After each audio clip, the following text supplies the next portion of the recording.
Pada presentasi kali ini kita masuk ke bab 6, yaitu analisis momentum pada sistem aliran. Momentum analysis of flow systems. Nah, dalam dunia teknik fluida, kita itu sering ingin tahu berapa besar gaya atau momen, torsi ya, gaya atau momen yang dihasilkan oleh fluida yang mengalir. Contohnya, air yang keluar dari selang itu mendorong tangan kita ke belakang, gayanya kan. Kemudian di aplikasi gas jet itu mendorong pesawat terbang ke depan. Atau air sungai yang membentur turbin menyebabkan roda turbin itu berputar. Nah, ini adalah contoh berapa besar gaya atau momen yang ingin kita lihat, kita ingin ketahui. Fenomena-fenomena contoh tadi ya itu bisa dijelaskan dengan hukum Newton, terutama hukum kedua yang menghubungkan gaya dan perubahan momentum. Nah, tujuan bab ini adalah memahami bagaimana menghitung gaya dan momen akibat aliran fluida menggunakan pendekatan yang sederhana tapi cukup akurat, yaitu pendekatan apa? Pendekatan kontrol volume atau volume kendali. Nah, perlu diketahui ya, ada 3 pendekatan umum dalam teknik fluida mekanika. 1, pendekatan diferensial, yaitu menggunakan turunan matematis yang sangat detail, biasanya dengan komputer. Nah, diferensial, turunan matematis. Pendekatan eksperimen, mengamati langsung melalui pengujian dan pengukuran. Kemudian, pendekatan kontrol volume yang akan kita bahas, pendekatan volume kendali, yaitu mengamati perubahan massa, energi, dan momentum di dalam suatu wilayah tertentu dengan menghitung apa yang masuk dan apa yang keluar. Ya, jadi ada suatu wilayah, apa yang masuk, apa yang keluar, apanya, massanya, energinya, momentumnya.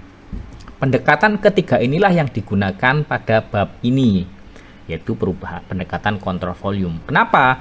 Lebih cepat, efisien, tidak butuh perhitungan rumit, dan cukup akurat untuk desain teknik. Misalnya apa? Misalnya pompa, turbin, nozzle.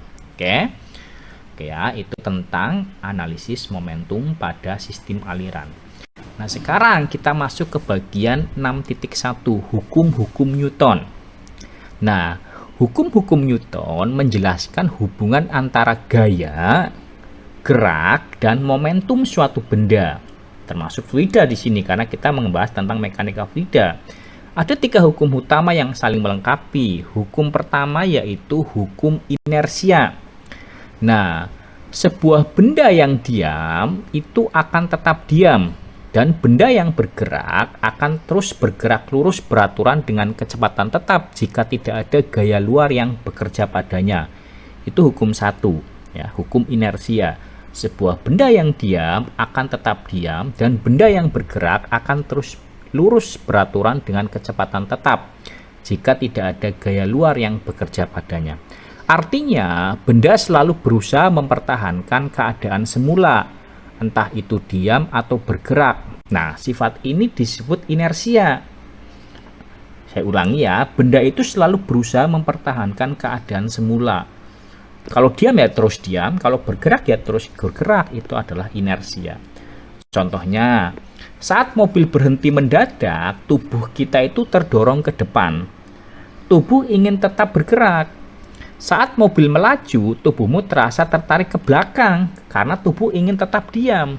Nah, dalam fluida, jika tidak ada perubahan tekanan, gravitasi, atau gesekan, fluida akan mengalir dengan kecepatan konstan dan arah yang tetap. Ya, ingat ya, tidak ada perubahan tekanan, tidak ada gravitasi, tidak ada gesekan. Kondisi ideal, fluida akan mengalir dengan kecepatan konstan dan ke arah yang tetap. Itu adalah hukum pertama.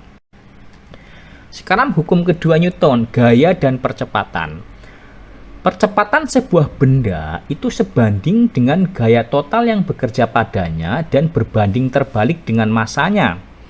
Secara matematis ya, F net itu sama dengan MA sama dengan dmv per dt. Ya, jadi F net gaya ya sama dengan M kalikan A sama dengan dmv per dt. Ya. dmv per dt. Karena A-nya berubah menjadi V per dt. Karena percepatan adalah V, kecepatan dibagi waktu. Nah, hukum ini adalah dasar dari semua perhitungan gaya. F sama dengan M kali A. Anda sudah tahu semuanya. Karena MV itu adalah momentum P.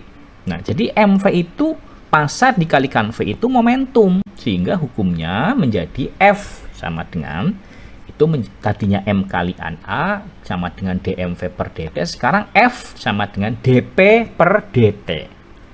Artinya gaya total adalah laju perubahan momentum.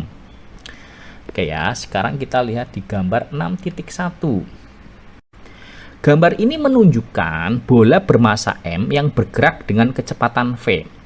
Nah, panah itu menggambarkan arah momentumnya P sama dengan M kalikan V, yang selalu searah dengan arah geraknya. Intinya, momentum itu adalah massa yang bergerak. Semakin besar massanya atau semakin cepat kecepatannya, semakin besar momentumnya. Nah, sekarang kita lihat di gambar 6.2. Tertulis di situ adalah F sama dengan dmv per dt. Artinya, laju perubahan momentum itu sama dengan gaya total yang bekerja. Kita sudah membahasnya di atas tadi. Jadi, bila momentum berubah cepat, baik arah maupun besarannya, berarti gaya yang bekerja juga besar. Bila gaya 0, momentum tidak berubah, yaitu alirannya tetap. Oke, contohnya kan, air keluar dari selang, ya, air di dalam selang awalnya diam. Ya, awalnya diam, kemudian keluar dengan cepat. Perubahan momentum ini menyebabkan gaya dorong ke belakang pada tangan kita. Contoh yang pesawat jet tadi, gas dibuang ke belakang dengan kecepatan tinggi, pesawat ya terdorong maju. Nah, oke ya, itu hukum keduanya. Sekarang hukum 3, aksi dan reaksi. Jika suatu benda memberikan gaya pada benda lain, maka benda kedua memberikan gaya yang sama besar tetapi berlawanan arah pada benda pertama. Aksi dan reaksi. Secara matematis, F12 itu sama dengan minus F21. Artinya, gaya itu selalu berpasangan. Kedua gaya punya besar yang sama, tapi arahnya berlawanan. Gaya aksi dan reaksi itu bekerja pada dua benda yang berbeda. Nah, contoh misalnya ada balon udara. Udara keluar ke bawah, balonnya kedorong ke atas. Kemudian saat kita mendayung perahu, dayung menekan air ke belakang, nah air mendorong perahu ke depan. Jadi kayak ada aksi dan reaksi. Termasuk jet ya, pesawat jet, gas keluar ke belakang, mesin terdorong ke depan. Nah, hukum ini penting untuk fluida karena gaya yang diberikan fluida pada benda akan selalu diimbangi gaya reaksi dari benda pada fluida. Misalnya, nozzle yang menyemprot air akan terdorong ke arah berlawanan dengan arah semburan. Nah, sekarang kita resume ya. Ada hukum 1, hukum 2, hukum 3 ya, ketiga hukum Newton. Hukum 1, pernyataannya apa? Benda mempertahankan keadaannya jika tidak ada gaya luar. Ya kan? Jadi fluida mengalir konstan jika tekanan tidak berubah. Hukum 2, gaya sebanding dengan perubahan momentum. Ya, jadi maknanya gaya menyebabkan perubahan arah kecepatan fluida. Hukum 3 pernyataannya gaya aksi dan reaksi sama besar dan berlawanan arah. Oke ya. Sekarang kita lanjutkan ke hukum Newton untuk gerak rotasi. Tadi kan kita bicara gerak translasi, lurus kan. Sekarang kita gerak rotasi, namanya angular momentum. Nah, selain gaya linier, fluida juga dapat menghasilkan momen atau torsi, yaitu menyebabkan putaran. Persamaannya M, kita sebut M itu momen, itu sama dengan dH per dt. H itu momentum sudut. Nah, tadi kan MV. Nah, sekarang dH, dP tadi, sekarang dH per dt. Nah, hanya itu apa? Hanya itu I kalikan W, angular momentum. Ya kan, momentum. Nah, I kalikan W. Jadi momen inersia kalikan kecepatan sudutnya. Tadi kan M kali V. Nah, sekarang I kali W. Momen inersia kalikan kecepatan sudut. Nah, misalnya kita sumbu X ya kan, maka mx ya, momen X pada X itu Ix kalikan dWx per dt sama dengan dHx per dt. Nah, kita lihat persamaan di gambar 6.3. Angular momentum. Nah, kan? Jadi di situ rate of change of angular momentum equals the net torque. Jadi artinya laju perubahan momentum sudut itu total momen torsi yang bekerja. Nah, jadi laju perubahan momentum sudut itu sama dengan momen torsi yang bekerja. Nah, contohnya ya misalnya ada pemain skater es ya berputar dengan tangan terbuka, saat merapatkan tangan momen inersianya mengecil sehingga kecepatan putarnya meningkat. H sama dengan I kalikan W tetap sama. Nah, kemudian analogi rotasi.